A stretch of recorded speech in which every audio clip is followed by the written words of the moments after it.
ലൂക്കാ 12:15 എല്ലാ അത്യാഗ്രഹങ്ങളിലും നിന്ന് അകന്നിരിക്കുവിൻ.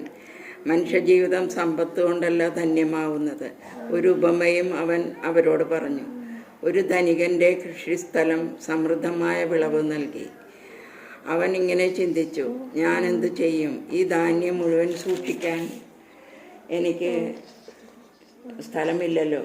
അവൻ പറഞ്ഞു, ഞാനിങ്ങനെ ചെയ്യും. എൻ്റെ അറപ്പുരകൾ പൊളിച്ച് കൂടുതൽ വലിയവ പണിയും.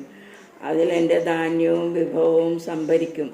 അനന്തരം ഞാൻ എൻ്റെ ആത്മാവിനോട് പറയും, ആത്മാവേ, അനേക വർഷത്തേക്ക് വേണ്ട വിഭവങ്ങൾ നിനക്കായി സംഭരിക്കപ്പെട്ടിരിക്കുന്നു.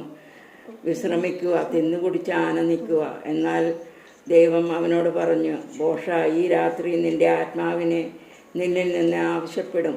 അപ്പോൾ നീ ഒരുക്കി വച്ചിരിക്കുന്ന